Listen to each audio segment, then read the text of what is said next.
আসসালামু আলাইকুম। সাম্প্রদায়িক কিছুক্ষণের মধ্যে এসএসসি রেজাল্ট 2024-এর রেজাল্ট প্রকাশ হবে। এখন থেকে এই মুহূর্ত থেকে আমরা কিন্তু সেই ওয়েবসাইটের ভিতর ঢুকতে পারতেছি না। ওইটা আপনাদের ওয়েবসাইটটা এখন রুটিন নিচ্ছে এবং ওইখানে বিভিন্ন মানুষেরা ওইটার উপর ভিড় করছে, সেজন্য ঢোকা যাচ্ছে না। সো আমি দেখাই দিব আজকে বিকল্প উপায়ে কীভাবে আপনি আরেকটা অন্য ওয়েবসাইটে ঢুকে কীভাবে রেজাল্ট দেখতে পারবেন, অথবা আপনার হাতে থাকা বাটন ফোন দিয়েও কীভাবে আপনি মেসেজের মাধ্যমে এসএমএসের মাধ্যমে আপনি রেজাল্ট দেখতে পারবেন। সেই দুটাই প্রসেসটাই কিন্তু আজকে দেখাই দিব। সো আমরা প্রথমেই যে কাজটা করব, আমরা ক্রোম ব্রাউজারে ওপেন করে নেব। ক্রোম ব্রাউজার ওপেন করার পর আমাদেরকে একটা কাজ করতে হবে। আমরা নিউ ট্যাবে আমরা প্রথমে এখানে চার্জ করব এডুকেশন বোর্ড রেজাল্ট চার্জ করার পর যে প্রথম ওয়েবসাইটটি আছে সেটার ভিতর ঢুকলে কিন্তু আপনার রেজাল্ট আসবে না। সো আমরা এটার ভিতর ক্লিক করব না, আমরা জাস্ট নিচের দিকে স্লোপ করে এখানে আসে দেখতে পাবেন যে educationresult.com একটা ভিউ রেজাল্ট ঢাকা, এটার মধ্যে আমরা ক্লিক করব।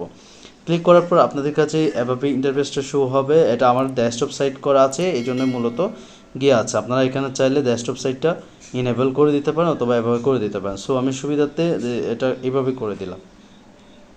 সো এখানে আপনার ফার্স্ট অফ অল আপনি কোন রেজাল্টটা দেখতে চাচ্ছেন, সেটাই আপনি এসএসসি, আমি এসএসসি দেখতে চাচ্ছি, এই জন্য এসএসসি দিচ্ছি। এবং এটা কত সালেরটা দেখতে চাচ্ছেন, আমি যেহেতু 2023 সালটা দেখছি। এখন যেহেতু আমি যখন কন্টেন্টটা তৈরি করছি 2024 সাল দিচ্ছে না, এই জন্য আমি 2024 সালে দেখাইনি। তারপর বুটটা সিলেক্ট করে দিতে হবে। আমি সিটাং বুটের চট্টগ্রাম বুটের, এই জন্য আমি চট্টগ্রাম বুট দিয়ে দিচ্ছি। তারপর এখান থেকে আপনার টাইপ করতে হবে, আমি 2 নম্বরটা টাইপ করে দিবেন। 2 নম্বরটা টাইপ করার পর এখান থেকে আপনার মাস্ট বি রেজাল্টটা টাইপ করতে হবে। সো রেজাল্টটি টাইপ করে দিয়েছি। করার পর আপনার এখানে রেজিস্ট্রেশন নাম্বারটা অবশ্যই ইংলিশে দিতে হবে। তো আমি রেজিস্ট্রেশন নাম্বারটা দিয়ে দিচ্ছি। নিরাপত্তার সাথে আমি সেটাকে হাইড করে রাখতেছি, নিরাপত্তার সাথে সেটাকে অবশ্যই হাইড করে রেখেছি। রাখার পর এখানে একটা যে আপনারা সিকিউরিটি কি দেখছেন, এটা আপনাদের ক্ষেত্রে যেটা থাকবে সেটা দিয়ে দিবেন। আমার কাছে 8280 আছে, সো আমি 82 তারপর হচ্ছে 80 দিয়ে দিচ্ছি। দেওয়ার পর আপনাদের কাছে যেটা থাকবে সেটা দেওয়ার পর বিও রেজাল্টের উপর ক্লিক করলে আপনারা অবশ্যই দেখতে পেয়েছেন আপনাদের কাঙ্ক্ষিত রেজাল্টটি মাস্ট বি চলে এসেছে। আমি দেখালাম কিভাবে আপনি রেজাল্টটি দেখতে পারবেন। সো এখন দেখাবো যে আপনি কিভাবে এসএমএসের মাধ্যমে আপনি রেজাল্টটি দেখতে পারেন। আপনারা এসএমএসের মধ্যে চলে আসবেন। এসএমএসের মধ্যে চলে আসার পর এখান থেকে আপনারা দিবেন 16222। এটা দেওয়ার পর আপনি এটা ডান দিয়ে দিবেন। দেওয়ার পর এভাবে আপনার কাছে ইন্টারফেসটা শো হবে। সো ইন্টারফেসটা শো হওয়ার পর এখান থেকে আপনি যে কাজটা করবেন, যে সিমের মধ্যে টাকা আছে সেই সিমটা আপনারা ইনেবল করে দিবেন। অথবা আপনার একটা বিষয় এখানে খেয়াল রাখতে হবে, এসএমএস যাওয়ার জন্য যে টাকাটা প্রয়োজন সেই টাকাটা মাস্ট বি আপনার রাখতে হবে। সো এখানে আমি একটা কাজ করতেছি, সেটা হচ্ছে আপনার এখানে কি লিখতে হবে, আপনার এসএসসি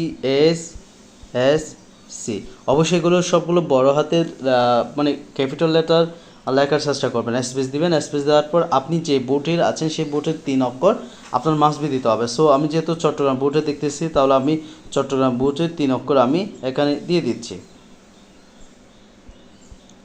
চট্টগ্রাম বোর্ডের 3 অক্ষর দেওয়ার পর তারপর আমি কি করব, আমার রোল নম্বরটা অবশ্যই মাস্ট বি দিয়ে দিতে হবে। সো রোল নম্বরটা দিয়ে দিচ্ছি।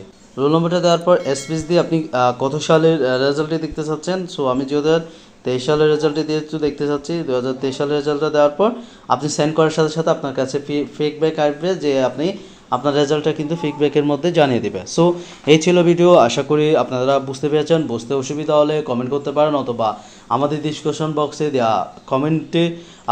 বক্সে আমরা অবশ্যই লিঙ্কগুলো দিয়ে দিচ্ছি। সেই লিঙ্কগুলো আপনারা চাইলে দেখে নিতে পারেন, অথবা আমরা প্রথম কমেন্টে পিন করে দিয়েছি, আপনারা সেখান থেকে আশা করি খুব সহজেই বুঝে নিতে পারবেন। তারপর এখন এই ভিডিওটা যদি ভালো লাগে মাস্ট বি একটা লাইক করে দিবেন। আর যদি চ্যানেলে নতুন দর্শক হয়ে থাকেন দয়া করে চ্যানেলটি সাবস্ক্রাইব করবেন। আর যদি আপনার ফেসে নতুন হয়ে থাকেন পেজটি ফলো করতে বলবেন না। ধন্যবাদ সবাইকে। আল্লাহ হাফেজ। আসসালামু আলাইকুম।